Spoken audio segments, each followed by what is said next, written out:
A beautiful evening to you, everyone. Welcome to the program. This is Politics Today live on Channels Television. I'm Sheung Okimaloye in Abuja, where we've been experiencing clement weather due to the rainfall. Thank you so much, everyone, for joining us this Friday. Let's begin tonight by letting you know that there appears to be more concern over the mode of the primaries to be conducted by the All Progressives Congress APC for the presidential election. A support group for Bola Tinubu, one of the presidential aspirants whose nomination forms were picked up today by supporters, they say that the idea of a consensus candidate is not acceptable and the party should allow all contenders to go to the arena to test their popularity. Of course, it's obvious there can be no consensus. We want a real contest. Let the popular candidate emerge, the one that can win for the party. We are ready for the indirect primaries. If you want to use delegates, we are very much prepared. And I think that's the best method to use. But if we want direct primaries, we are also at home with that. But consensus, I believe, will not work. It has never worked. No president of Nigeria has been picked by consensus before. I stand to be corrected. So we are going for a full contest. And in this contest, the boys will be separated from the man. Well, there you have it, Senator Adeyeye, on the issue of consensus, wanting everyone to go to the field to test their popularity. Let's also tell you that here in Abuja, the nation's capital, President Muhammadu Buhari today received the governorship candidate of the APC in the Ekiti governorship election, Mr. Abiodun Oyebanji. The president did the hosting in his office earlier today, receiving the Ekiti state governorship candidate, led by the national chairman of the party, Senator Abdullah Adamu, the national secretary, Senator Yolo Mishori, and Governor Kade Fayemi of Ekiti State. The president wished him the best of luck, noting that Abiodun Oyebanji has served in many capacities, including as chief of staff, commissioner, as well as secretary to the state government, and so sees the current ambition as a continuity of service. After the meeting, the national chairman of the APC, Senator Abdullah Adamu, stated that the party is not yet taking a decision on the issue of zoning of his presidential candidate for the 2023 election. The national chairman equally disclosed that the party has no regrets over the high cost of nomination forms pegged at 100 million naira for the presidential ticket. Take a listen to Senator Abdullah Adamu. The party has not made a decision, and I cannot preempt what the party decision will be. We've been listening with rapt attention the hues and cries from our lovers and from our adversaries. We have no regret whatsoever. We did some homework. We know what it takes to go through primaries, go through presidential campaign, go through election of the president. We know what it takes. We also do know that there are citizens who are qualified to contest, but who are not serious contenders, who will just want to take anything cheap by the roadside and assert what they call their rights and create problems for our party. We are also aware that some parties that have no chance whatsoever to win presidential election in Nigeria, they will sponsor people into parties that are prospect for winning the election to create problems for us to divert our attention, whichever party is involved in that. Even the enormity of work that has to be done, and this work will be done with money. And we don't want to continue going begging, particularly in an election like this. So I want to see that we are able to mobilize sufficient funds to support our efforts to win election. Well, you heard it there, the national chairman of the APC, Senator Abdullah Adamu. Yesterday, we had human rights lawyer and senior advocate of Nigeria, Mr. Femi Falana, on the program, who has debated that former President Goodluck Jonathan cannot run for the 2023 presidential race. Mr. Falana said Jonathan cannot contest the 2023 presidential election by the virtue of Section 137, subsection 3 of the Constitution of the Federal Republic of Nigeria, the 1999 as amended. Tonight we'll be getting some reactions to that. But perhaps you were not watching yesterday, or you did not catch that episode. Let me show you a brief information about the former President Goodluck Jonathan, and perhaps some of the little details that led the senior advocate to say, or to that position, that he cannot run, based on Section 137, subsection 3, of course. That's what he debated on yesterday. But if you look at former President Jonathan, he was a running mate and became a vice president to former President Umaru Yar'Adua. In 2007, they assumed office. He was sworn in as vice president. On the 5th of May 2010, President Umaru Yar'Adua died in office, which brought up the concept of how to fill the vacuum. And that was a very major debate across the country at the time. The National Assembly were on that one. And at some point, that same month, former Goodluck Jonathan became the president, and he finished up the term that Umaru Yar'Adua could not finish. And in 2011, he ran for office and won, but could not win an election in 2015, but conceded defeat to Buhari, who is now the sitting president, candidate of the APC at the time. So, if we put all of those dates and time together, the former president is said to have spent about 5 years plus, almost 6 years in office. So the argument is the Constitution has provided that you cannot spend more than 80 years of 2 terms of 4 years each. But let's take a look at your political roundup stories. Hopefully, by the time we come back from that, you'll be able to listen to the argument against Mr. Falana's position. These are some of your political roundup stories.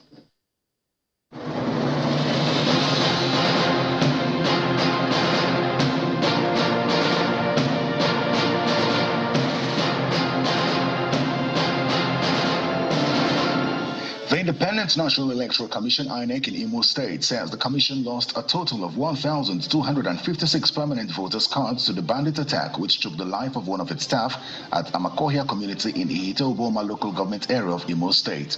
The INEC chairman in Imo State says the voters' identification numbers of the affected cards had been submitted to the headquarters of the commission for reprint. He reiterates that the continuous voter registration exercise has been suspended in Njaba, Osu, and Ihite-Oboma local government area of Imo State, and electorates who wish to register or get their PVCs will have to come to the state office. The permanent voters card for all those who registered in the first and second quarter of the exercise are now ready for collection. So far, we have received 8,634 cards and collection has started.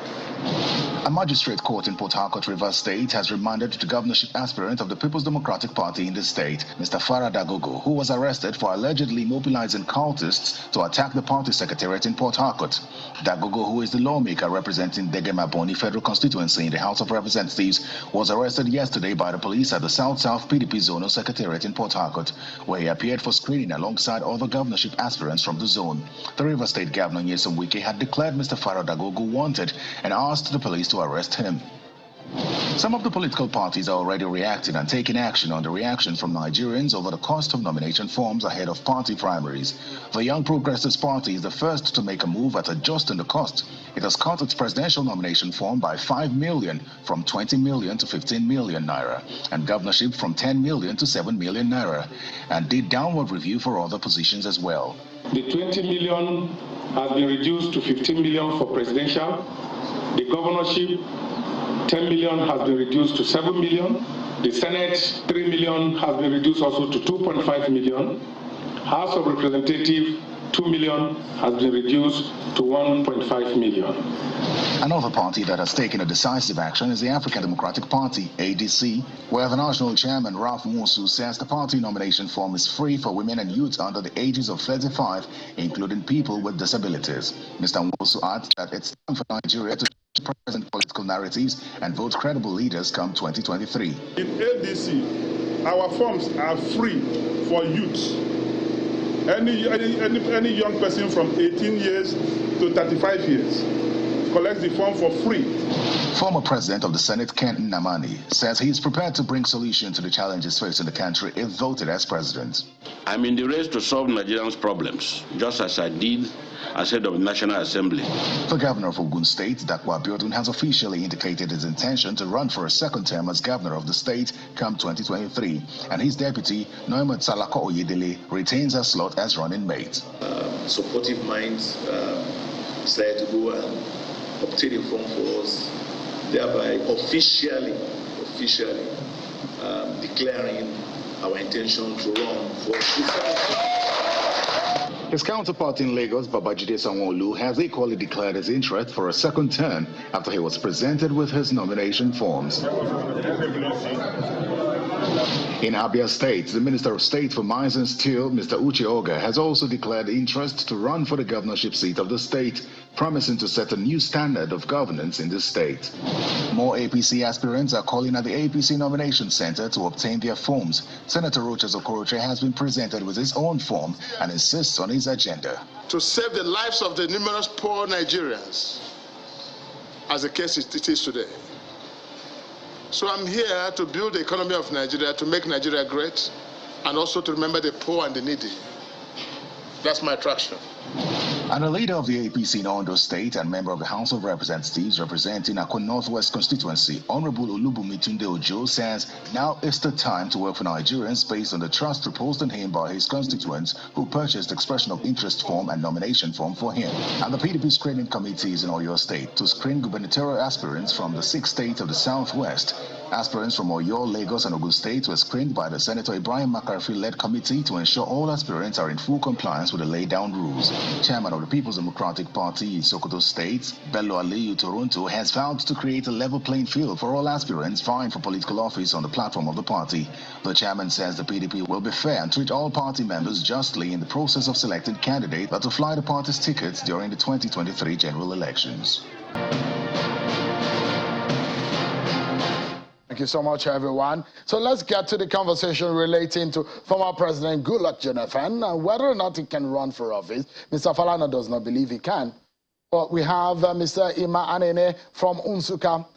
Now, if you can hear me now, Mr. Anene, give us your own perspective to the argument on the former President Goodluck Jonathan. Good evening and good evening, Nigerians. Thanks for having me. Can you hear me, Sean? Absolutely. Hello? Please go ahead. I can hear you. Yeah, the assertion by the senior advocate of Nigeria, Femi Falana, is misleading, inaccurate, and untenable in law and in facts. Section 137, subsection 3 of 1999 Constitution provided that anybody, vice president, is wanting to complete the tenure of a president, and that vice president is entitled to a single.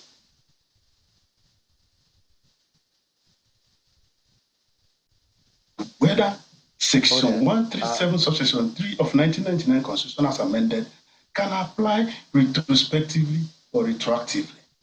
If the answer is no, then that supports my assertion that the United Senior Advocate's argument neither here nor there is more or less a political statement than a law. If you look at Section 2, subsection 2B of Interpretation Act, if a particular legislation, a statute, does not have a commencement date, it is taken that the commencement date is from the date it came into effect. Then the issue here is, when does this Section 137, subsection 3 of 1999 Constitution as amended came into effect? It came into effect in 2017 and 2018. That was when it came into effect. Now, President Jonathan left office in 2015. President Jonathan took office to complete the tenure of President Yar'Adua in May 5th, 2010. So, what Femi Falana is saying that you can use this constitutional provision to abrogate the inherent right of President Jonathan. And there are a plethora of decisions. If you look at what happened to Prince Abba Kraudu, Jole Nyame, and Bukar Abba Ibrahim of Yobe State. They contested the election in 1992, won the election. They contested the election in 1999, won the election. They contested the election in 2003 as governorship candidates of their respective states in Taraba, Yobe, and Kogi State. Now, that was why Abubakar Audu, the prince, contested the election in the last that brought Yaya Bello into office, because he has been contesting the election before and he won the election. They went to Supreme Court. The latest senior advocate did not advert his mind to this one. That was when this issue was decided. Rather, he chose to bring an issue that does not fall in. Well, the issue he brought has to do with whether, before, if a particular person contests the election and win the election, if the person is sworn in, if peradventure a tribunal nullifies that election, the person will come back and contest. The person will come back, recontest again, and be sworn in, and will continue from the day, judging from the case of the P2B against INEC. But that's no longer the case. The Supreme Court said no, that if you... But if you look at the spirit and the letters of... sorry, if I may come in quickly. The argument which, of course, there are case laws that the senior advocate put forward yesterday. One major one that he put forward was that of Ladoja versus INEC, where the former governor of Oyo State, who at the time the court has said was unlawfully removed from office, was asking for that he should continue his term, 11-month prayer of 11-month extension to cover the lost time in office. And if you look at the spirit and the letter of the section 1373, that was very specific that you cannot run again if you have come to conclude a term of someone else in office. That is very specific, isn't it? And Constitution as a ground up. Can you give an interpretation that is not captured with it? Yes, so it's not specific as he put it. That was why I said it's misleading and inaccurate. Supreme Court refused Ladoja's prayer because Ladoja, when he was reinstated in office, paid himself. It would have amounted to absurdity and against the spirit and intent of 1999 Constitution as amended. For Ladoja having paid himself for 11 months, wherein he did not work, wherein he was outside the government of Oyo State, to come back. But what about the argument? Sorry, Mr. Anene, what about the argument that the Constitution was specific about 8 years? That you cannot spend more than 8 years. 4 years of not more than 8 years. That's what the Constitution says. But if the Constitution says it says elected for a period of 4 years. Between May 5th, 2010 to 2011, was Jonathan elected to have served for 4 years? Is that 4 years in the eyes of the law? Is that intent of the framers of the Constitution? The issue for determination here is what amounts to 4 years. Please, if you can further your argument and look at what it would have meant should President Goodluck Jonathan get a ticket or get back into the race and becomes president in 2023, or perhaps let's look at his options that is left for him. If there is this kind of confusion as to the possibility of his ambition in 2023, under the law, what are his options? To seek redress or to just go ahead? You see, I'm not President Jonathan, and I'm not holding brief for President Jonathan. President Jonathan is a man of his own. He knows what to do. But I'm talking as a lawyer, whether there is a constitutional limitation stopping former President Jonathan from running an election in 2023. And I've told you, there is no such thing. If President Jonathan is of the opinion that he wants to contest for the President of the Federal Republic of Nigeria in 2023, he has the right, and that is up to him to take a decision.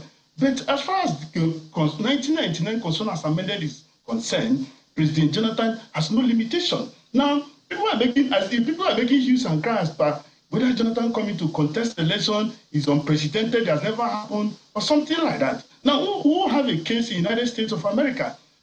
President Trump is an incumbent president. Mr. Anene, just a moment. So we can have a multiplicity of opinion on the program on this matter. Mr. Eric Omari is back with us. Mr. Omari, if you can hear me, please go ahead. The question is, with these reactions that this matter has generated, from your own point of view, either legal or political?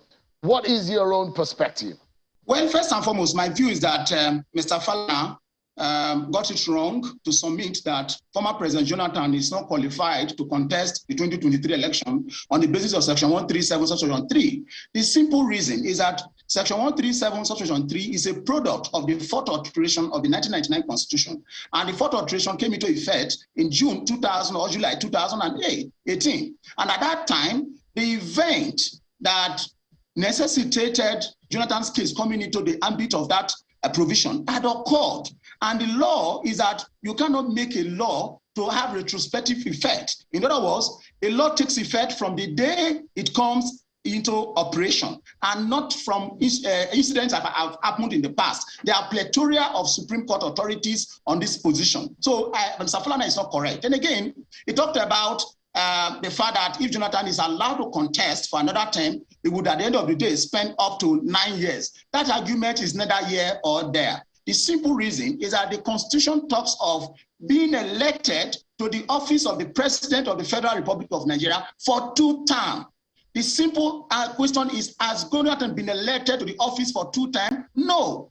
Again, another issue is, are there circumstances under which a person can stay in office beyond 8 years? Yes, there are. Beyond the Jonathan situation, if you look at Section 135, Subsection 3, if the nation, for example, is at war, the president can stay beyond 8 years.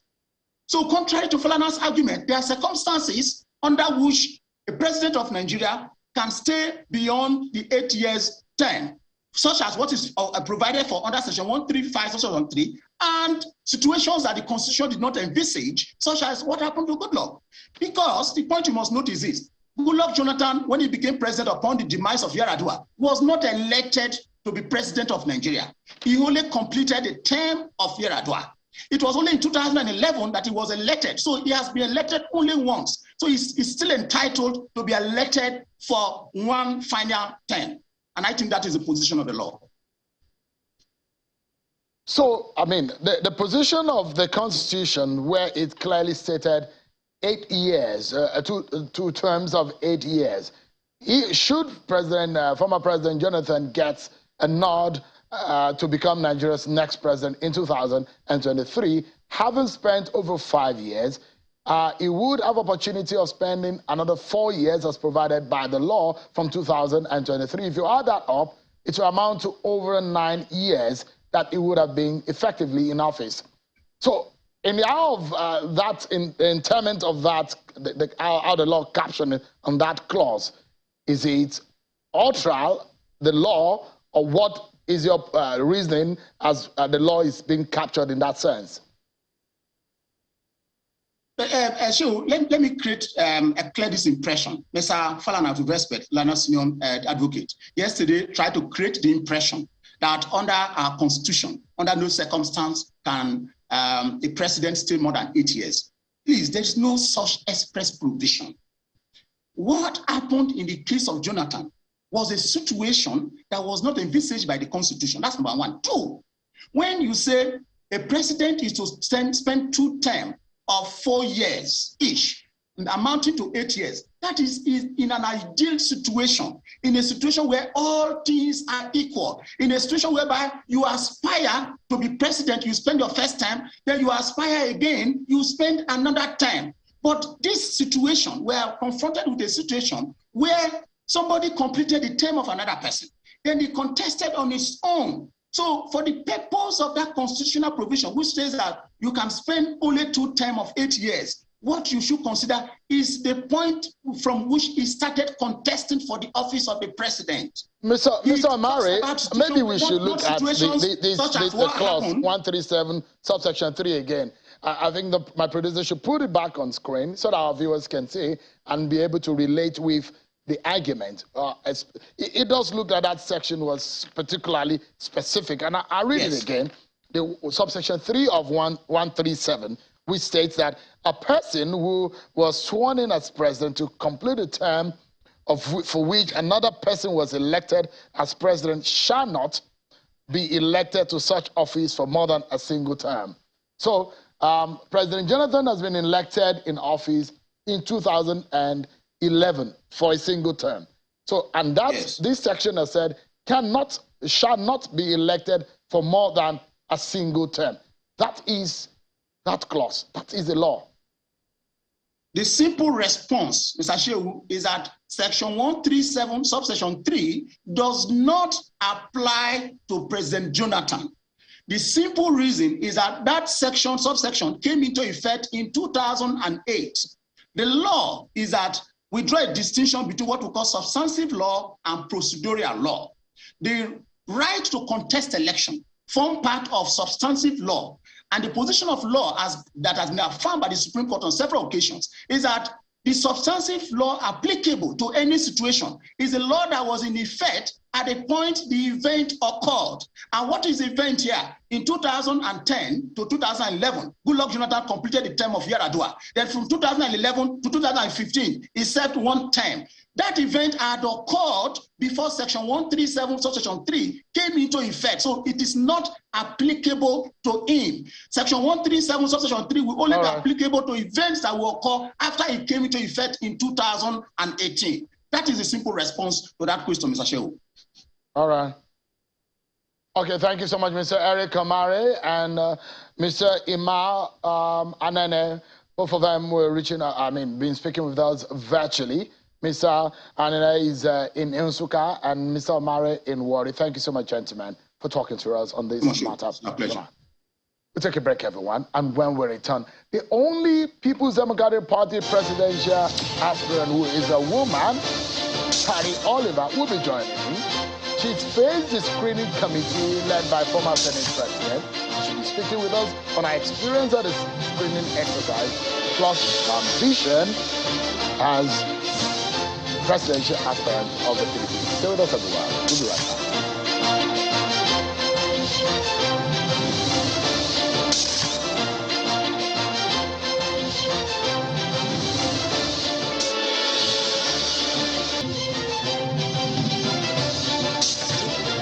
Thank you so much, everyone. Welcome back to the program. Some news just coming in from the screening exercise of the People's Democratic Party led by the former Senate President David Mark. We can tell you that the leader of that screening committee has announced that 2 aspirants have been disqualified out of the 17 that presented themselves for screening today. The chairman told journalists today, although did not mention the names of the aspirants that have been disqualified, he said the 2 names withheld did not meet up with the requirements for the position they are contesting for. He, however, is silent on the name of those aspirants, but says that the 40 million naira paid for nomination is not refundable. Let me show you the faces of those that presented themselves for the screening today. There are 17 of them, including sitting governors and former governors, as well as former vice president. They include former vice president Atiku Abubakar and former Senate president Bukola Saraki, former SGF Pius Ayim, sitting governors Bala Muhammad, Aminu Tambuwa, journalist and publisher Dele Momodu, and sitting governors as also Yinsam Wike, Samuel Abunwa, Udom Emmanuel, and a few others. The names are right there on your screen. Of course, Peter Obi, Ayafarashe. Now, my guest is also on that bill, the guest that will be joining us tonight on the program today. She's the only woman on that list of the 17. She's the youngest also, 37-year-old presidential aspirant of the People's Democratic Party, one of those who campaigned vigorously for the Not Too Young to Run bill, which she perhaps is now enjoying right now. She's tested her popularity by contesting for several elected positions, but the most recent being the Lekki State House of Assembly seat in Lagos. She's a strong feminist and advocate of gender equality. Tari Oliver understands the place of mentorship and empowerment. She's an activist. She will supervise various community interventions to ensure the protection of the rights of women and children. I'm being joined live right here with me in our Abuja studio by the PDP presidential aspirant Tari Oliver. Thank you so much for joining us tonight. Shehu, good evening and thank you for having me. Let's start by hearing from you your experience today. Were you intimidated at all? I mean, being the only woman, that's on one hand. You're also the youngest of all of the lot today. How does that, how did that feel? I don't have any sort of feeling of intimidation because I have a clear vision of a United States of Nigeria. And they were fascinated by that. They've been hearing about it and they wanted to speak to me directly. And they actually told me at the end of the day that you're the person we're spending the longest time with ever. I heard that you spend yes, the most time with the screening committee. Yes, because they wanted me to give them like my manifesto. They wanted to know what I've done so far. I have come this far. I am preparing for the primaries. So yes, so I told them I have a clear vision. It's not shaking, it's set, it's the set agenda. It's security, it's electricity, and it's tech. Why am I saying this? You know, we know our economy is bad, all of these things, indices and all of that. But it doesn't matter the economic policy you put on ground if you do not have security in place. Everything is going to crash. And right now, we're running a system of security that it's not going to work. It's never worked, it will not work, and it doesn't matter how much equipment you purchase, it still won't work. Because security has moved beyond equipment into human security. What does that mean? It means that it is the people that will create the security and not the equipment. Right now, we're running a policy where you still bring somebody all the way from Calabar, train him for 3 to 6 months, you send him to a place like Zamfara. He doesn't understand the language, he doesn't understand the terrain, he doesn't look like the people, they don't know, doesn't know the people don't know him, so he's a soft target. But if you get the people within that community and you train them and you equip them to go back to that community, number one, even if you don't sort of community policing or state policing? It is both community and it is state. It is community and it's state. Let me explain this. When we say community policing, people are saying that, okay, the governors are going to use this. No. That's not what we're talking about. The federal government can actually pay. All the federal government needs is the data to say these people are within this community, trained in this community. So there's no conversation about who is using who against who. But for the state policing, you see, we have borders at the in between local governments. We have borders at the states. And let me tell you why. When we fought COVID, what did we do? We locked down our borders. So what it means is that if we all lock down our borders, then we'll be able to, at every point, know where the issues are and where there are breaches. But if everything is porous just the way it is right now, it doesn't matter how much security equipment you deploy, it's not going to work. Let me bring because I actually wanted to talk about a few things, but since you jumped into your manifesto, we are as good as just discussing them. So the argument against state police, and I wanted to know your idea of maneuvering such a difficulty. If you look at local government elections are conducted by state independent electoral commissions. Yes. Now, in most, I'm not sure how many states you have where the sitting ruling political party in such state have not had the whole local government winning everything. And people have made that example. Yes. That if you allow governors to take charge of the security and policing in that state, this is one of the arguments that just like the state independent electoral commissions, that they will take charge and it's going to be a winner takes all. The enemies to those who have dissent to the sitting governor or the sitting party would definitely be a target. How do you hope to fight that kind of issue? Okay, so now this is where technology comes in. First and foremost, you cannot have a system of government, a productive system, where someone sits in Abuja and wants to cater for the needs of 774 local government. It's not going to work. Let's tell ourselves the truth.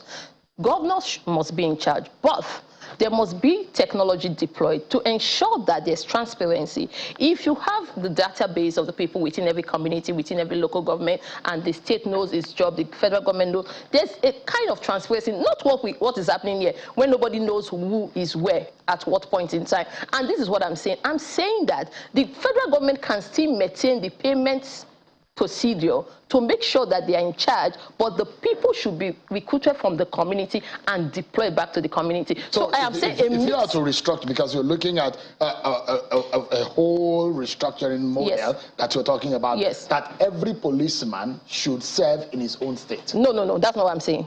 In the state of residence, not origin. So it is where you are resident.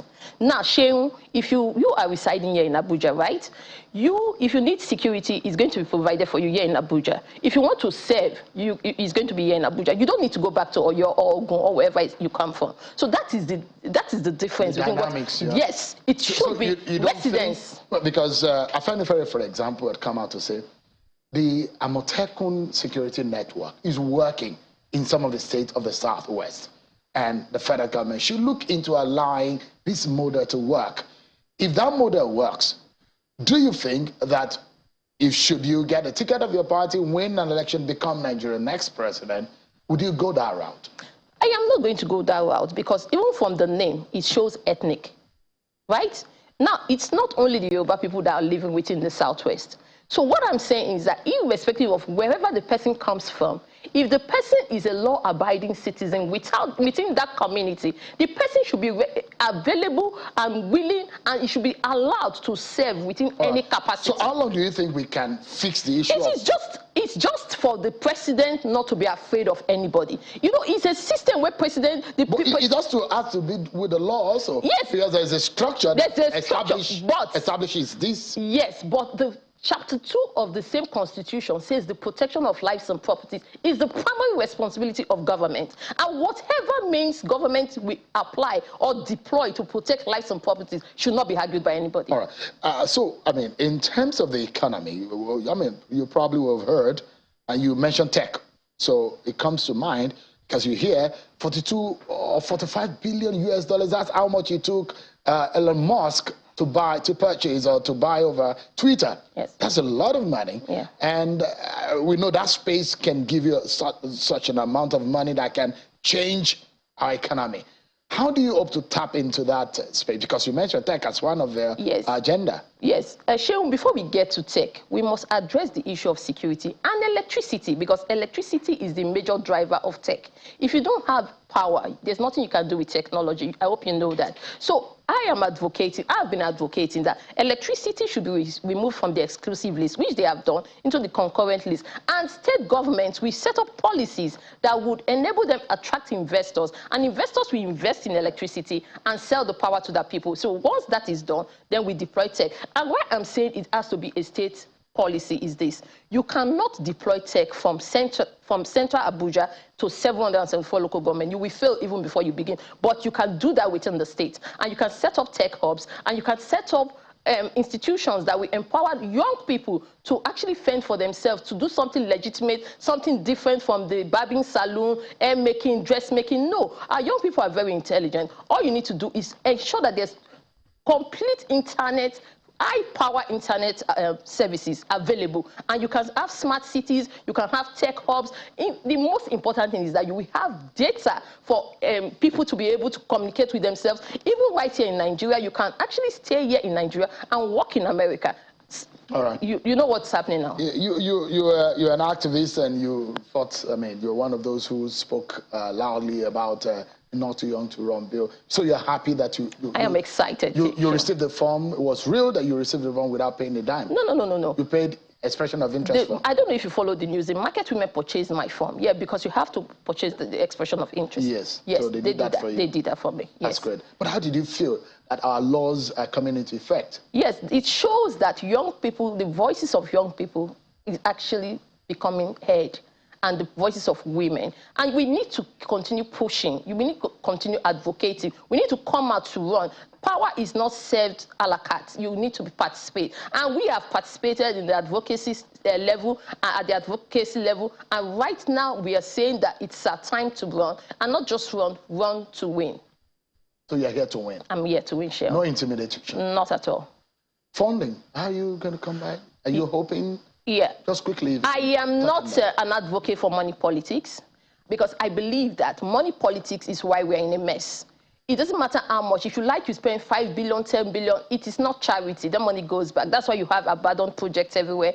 roads that will never be completed, or hospitals that are abandoned. That's just it. Nigerians should understand that it's not rocket science. It is garbage in, it is garbage out. So I do not expect to spend all of that big money to win. I expect that people should be able to vote based on the policies. I expect that people should be able to vote based on the vision. I understand that money plays a major role, and we are crowdfunding. We'll be able to take up the basic necessity and the basic needs of delegates. And aside that, we are not open to be able to buy someone's or pay for the vote. No, we are not open to do that. I'm excited about your ambition, and because I talk to mostly men on this program, so each time I have people who step out of the barrier and out of the line to get into the arena, I'm so always very excited, and I wish you the very best. Thank you, Sheon. Mrs. Tari Oliver, thank you so much for joining us. Presidential aspirants of the PDP. Thank you. Well, that's our show for tonight. Don't forget the breaking news we are following for you. As soon as the PDP is able to mention the names of the two aspirants whose names have come under the disqualification tag, we will let you know. 2 aspirants have been disqualified out of 17 that were screened by the Senator David Mark-led screening committee of the PDP. That's how we leave it tonight, everyone. Many thanks for watching. I'm Sean Kimale. Bye for now.